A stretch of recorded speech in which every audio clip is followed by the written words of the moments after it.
Get by that. It's gonna be a good night.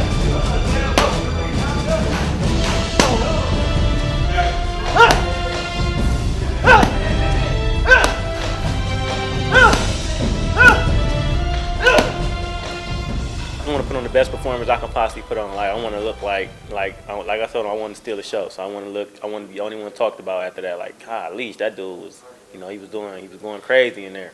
Of course I want the knockout. That's an every fight. I want the knockout. They always say we don't get paid for overtime. A lot of fighters say, and I always think about that phrase because we don't fight overtime. You fight what you schedule. But I get what they saying. You ain't getting paid no extra for fighting all these rounds. I'm gonna get paid the same regardless if it's a 1 second fight or if it's a 30-minute fight. It's the same person. So like I said, I want to get him out of there. So. With this Thomas Mattice, super featherweight? What? Yeah, super featherweight, 130 division. 130 division? Yeah. Okay. Now you're going to be fighting Christian Tapia? Yes. Okay, Tell me first of all a little bit about your opponent. Well, first of all, this is in Cleveland, CLE. You got it? As far as Christian, I did my homework on him. Actually, like far as film, he didn't have too much full films. The post, it was more like highlights. So you really can't tell his style. But I'm sure he's a doable guy. He come forward, the pressure a lot. So we read either if you want to come forward or if you want to sit in the ring or if you want to bang it out. Whatever it is, we've been training real hard. We ready for whatever, however. And tell me, okay, you had said the world is sleeping on you.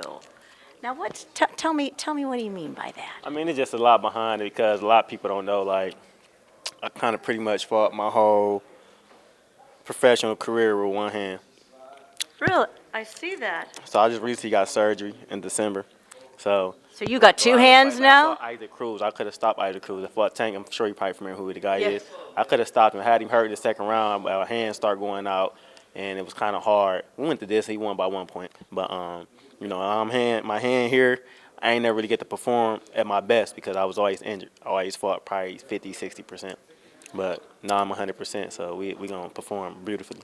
Well, who just recently, Deontay Wilder, at his fight, he said no fighter's ever 100% when they go in there. Do you agree with that? Yeah, that's correct.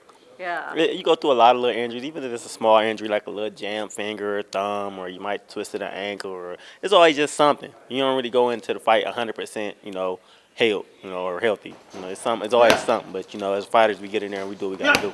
Now, you've also had some adversities in your lifetime. You want to talk a little bit about that and maybe how you've been able to draw on that to get to where you are today? I have a rough background coming up, and then outside of boxing, I had adversity in boxing. I feel like I had a promoter, Vito. I think he did great. He always set me up the right fights. It just was me growing up. I ain't have medical and all that stuff, so actually this hand was broke since Golden Glove days. I was fighting through the Golden Gloves with it like that and all that. So, like I said, I finally went through the procedures of getting it fixed, and it's going to be a new Mattice. It's going to be a new Mattice? Absolutely. Well, what can the fans look forward to? Excitement. Excitement. It's going to be very excited. It's a beautiful card. I think you got Montana Love headlining. You got guys like the other two guys, Richard Hickson and Raymond Ford from Jersey, and of course Ray Neal, our stablemate, and David Rodriguez. I sparred with David a lot. I sparred a lot of guys. So I'm looking upon it's going to be a beautiful card, and I feel like I'm going to get a beautiful crowd in there, and we're going to put on a beautiful show. Anyone special you sparred with this camp? Actually, I sparred with a couple pro guys. I ain't going to really put no names out there.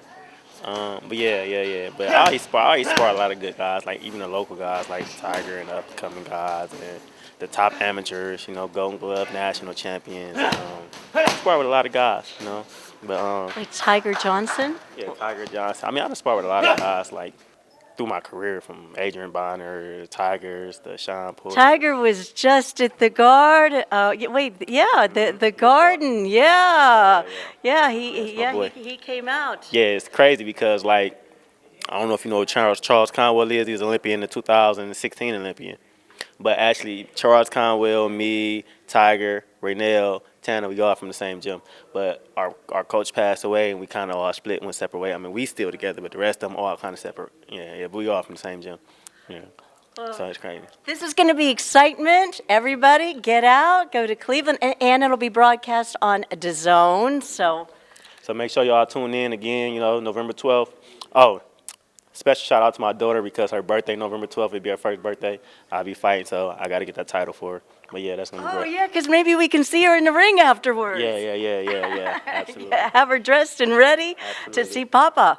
Okay, and hey, how do they get in contact with you? You can catch me on social media as my name, Thomas Gunnaman Mattice, on Instagram, on all social medias. So Thomas _Gunnaman _Mattice. Yeah, before we leave that, Gunnaman, how do you get that name, and what's it stand for? I actually kind of really just made it myself because growing up, my name is Thomas. And then in the amateur, they always called me Tommy Guns. And then I just kind of switched it, and then some people started calling it Gunna. And I just went Gunnaman, and I just ran with it and started promoting it, and everybody just called me Gunnaman now. Yeah. Plus, I got 15 knockouts. I got 15 knockouts. I want to say 14 of them was with body shot knockouts. So that's why they was like, they was explosive knockouts. Yeah, they was great.